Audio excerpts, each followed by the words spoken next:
अस्सलाम वालेकुम नाजरीन।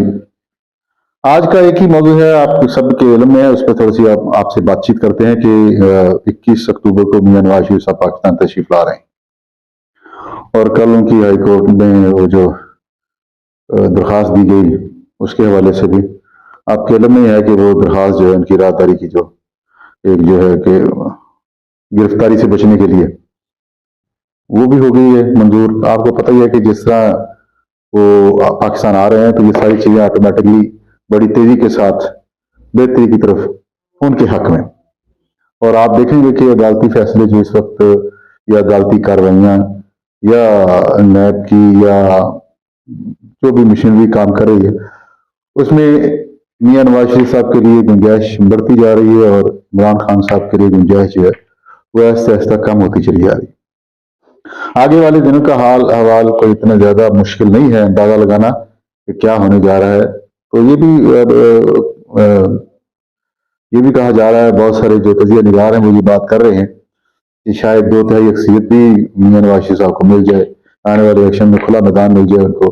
यानी कि इस तरह भी सुनने में आ रहा है, यानी ये भी कहा जा सकता है कि मियां नवाज शरीफ साहब के साथ जो 2018 के इलेक्शन में जो वो क्लेम करते हैं कि उनके साथ हुआ कि उनके लोगों से टिकट वापस करवाए गए, उनके लोगों के मुकदमात बनाए गए, उनके MNA MPs के ऊपर उनको हटाया गया, मंजर से मुकदमात बनाकर हटाया गया, प्रेशराइज करके हटाया गया। फिर जिन्होंने टिकट ले लिए थे ऐन मौके पे आके उन्होंने टिकट वापस कर दिए, ना कोई और कैंडिडेट खड़ा किया जा सकता था। यानी कि ये भी, और जीप के निशान पर भी कोई ग्रुप खड़ा किया, मुतहर्रिक किया गया, तो इस तरह की। और फिर नवाज शरीफ को नाअहल किया गया, फिर उनकी सदारत से भी उनकी नाअहली की गई, उनको बिल्कुल यानी कि उन पर मुकदमात किए गए, उनको सजा दी गई।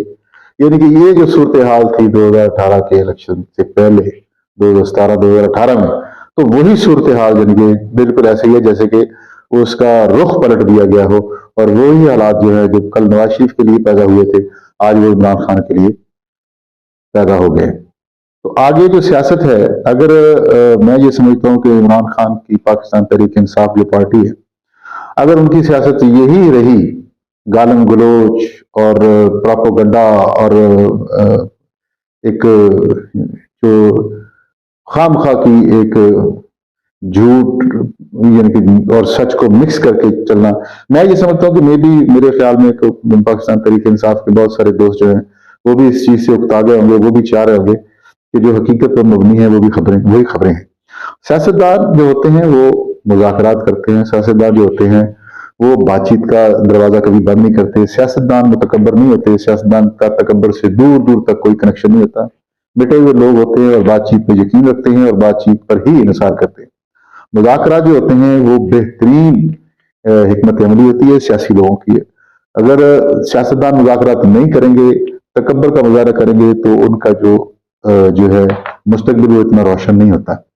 हमेशा बातचीत के दरवाजे खुले रखने चाहिए। मैं ये समझता हूँ कि पाकिस्तान तहरीक इंसाफ के जो वर्कर्स हैं या जो कैंडिडेट्स हैं या जो लीड कर रहे हैं इस वक्त पाकिस्तान तहरीक इंसाफ को, उनको चाहिए कि वो एक मुफाहमत वाली पॉलिसी अपनाएं और हिकमत अमली के साथ मुज़ाकरात की तरफ बढ़े और तमाम जमातों के साथ मिलकर एक सेटअप बनाएं, कोशिश करें कि इलेक्शन में वो भरपूर तरीके से हिस्सा भी पार्टिसिपेट भी करें।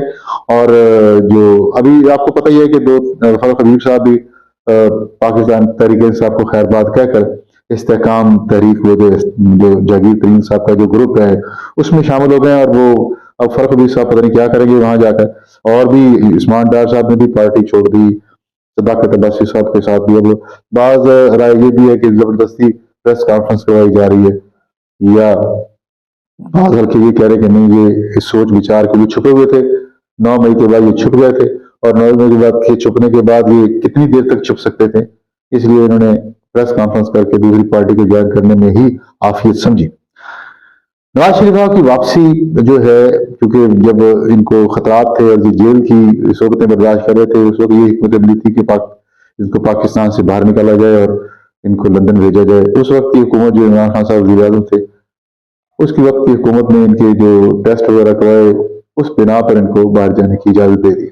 हुकूमत ने, इमरान खान साहब की हुकूमत ने ही इजाजत दी इनको बाहर जाने की और ये लंदन जाके बैठ गए। इन्होंने एक मखसूस मुद्दत के लिए जाना था, लेकिन ये फिर मुस्तकिल वहां रिहाइश इख्तियार कर मकसद इनका ये था कि जब तक इनके हक में हालात साजगार नहीं होते उस वक्त तक ये पाकिस्तान में तशरीफ नहीं लाएंगे।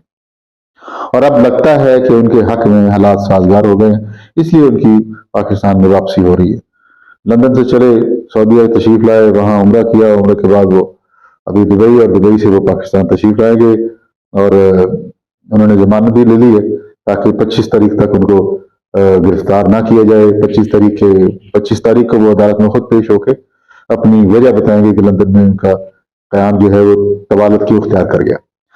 अच्छा, ये सिलसिले क्योंकि 72 साल से पाकिस्तान में इस तरह सियासी मामलात और अदालती मामलात और ये सिलसिले चलते रहे हैं, और इनको अगर जो दूर की नजर रखते हैं, ये दूर की सोच रखते हैं, ये दूर की हिकमत अमली रखते हैं, वो इन चीजों को समझते हैं और इस पर गुफ्तगू भी कम करते हैं, इजहार ख्याल भी कम करते हैं, और रास्ते वापसी के हमेशा खुले रहते हैं। इतना तनाव, इतनी कशीदगी कोई सियासतदान पैदा नहीं करता कि वो ना हो कि उसके वापसी के रास्ते बंद हो जाए।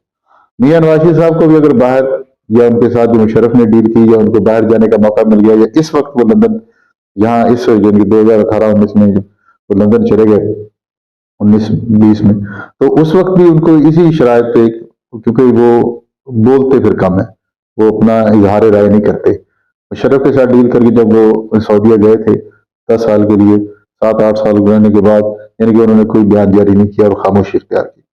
खान साहब के मतलब ये राय है कि अगर उनके साथ कोई इस तरह का मामला बनता है, लेकिन खान साहब बाहर जाकर खामोश नहीं बैठेंगे। लेकिन दो किस्म की आरा आ रही है कि वो खान साहब से कह रहे हैं कि वो खान साहब कह रहे हैं कि मैंने जाने नहीं बाहर, मैं यहाँ कंफर्टेबल हूँ, और दूसरी राय ये आ रही है कि वो बाहर जाना चाह रहे हैं, लेकिन जो रियासत है उनको बाहर नहीं जाने दे। बहरहाल जब तक मुकदमात हैं उनको तो फेस करने पड़ेंगे, और जो बेहतरीन लीडर होते हैं अवामी मकबूलियत हासिल करने वाले, वो मुकदमात को फेस करते हैं और मुश्किल हालात को इसी तरह। इसके साथ मैं थोड़ी सी दूसरी जमातों के ऊपर भी आ जाता हूँ। बिलावल भुट्टो जरदारी बड़े मुतहर्रिक हैं, और वो चाहते हैं कि अगली इलेक्शन जो वक्त पे होने चाहिए, इनको डिले नहीं होना चाहिए, क्योंकि एक इबहाम बाकी है। इबहाम ये है कि इलेक्शन पता नहीं वक्त पर होते हैं या इलेक्शन डिले हो जाएंगे। मुतहर्रिक आपको जमात इस्लामी भी नजर आ रही है, सराजुल हक साहब आजकल वो यानी कि फलस्तीन के हवाले से बड़े रैलियां और जलसे उनके बड़े भरपूर है। और फलस्तीन के हवाले से भी मैं बात करता चलूँ कि फलस्तीन के साथ जो बर्बरियत और जो ज्यादती और जुल्म का तूफान है बर्पा किया हुआ इसराइल ने, उसकी कहीं मिसाल नहीं मिलती। बच्चों को, बुजुर्गों को, औरतों, किसी भी जंग में बच्चों को, बुजुर्गों को निशाना नहीं बनाया जाता, लेकिन ये इसराइल वाहिद यानी कि ऐसी लॉबी है दुनिया में, ये कोई तमीज नहीं करती कि बच्चों के साथ क्या सलूक हो रहा है, बुजुर्गों के साथ क्या हो रहा है, औरतों के साथ क्या हो रहा है। घर गिराए जा रहे हैं। हत्ता कि ये गुज़श्ता दिनों एक बड़ी दर्दनाक खबर सुनकर बड़ी तकलीफ पहुंची उम्मत मुस्लिमा को, कि उन्होंने एक अस्पताल पर भी बमबारी की, और अस्पताल जहाँ के मरीज थे, हालांकि एंथीजिया वहां खत्म हो गया है, लोगों को जो इलाज है वो बगैर बेहोश किए ऑपरेशन हो रहे हैं उनके, यानी कि बड़ी तकलीफ में हैं सारे लोग। लेकिन उस अस्पताल में जो लोग इलाज करवा रहे थे, जो जख्मों की उनके इलाज हो रहे थे, वहां बमबारी करके उन्होंने उस बच्चों को, बुजुर्गों को, औरतों को, उनको वो तकलीफ पहुंचाई। 3800 के करीब जो फलस्तीनी है अब तक शहीद हो चुके हैं। बेघर जो हजारों की, लाखों की तादाद है जो बेघर हो चुके हैं। सारे घर 22,000 से ऊपर, 25,000 से भी ऊपर तादाद, यानी कि जो इमारतें हैं वो गिरा दी गई हैं, मट्टी बना दी गई हैं। बहरहाल अल्लाह ताला उनकी हिफाजत फरमाए, अल्लाह ताला उनको अपनी हिफ्ज़ अमान में रखे, अल्लाह ताला उनको अपना आज़ादी के साथ और एक मुल्क अता करे, फलस्तीन अता करे, और बैतुल मुक़द्दस की सरजमीन उनको अता करे, वहाँ वो हंसी खुशी रहे। एक दिन आएगा कि इनको मुंह की खानी पड़ेगी, और फलस्तीन इंशाअल्लाह ताला अपनी आज़ादी के गीत गाएंगे और अपने वतन में खुशहाली से रहेंगे। इन्हीं दुआओं के साथ, इन्हीं जज्बों के साथ फलस्तीनियों के साथ हैं, हमारे दिल धड़कते हैं फलस्तीनियों और कश्मीरियों के साथ।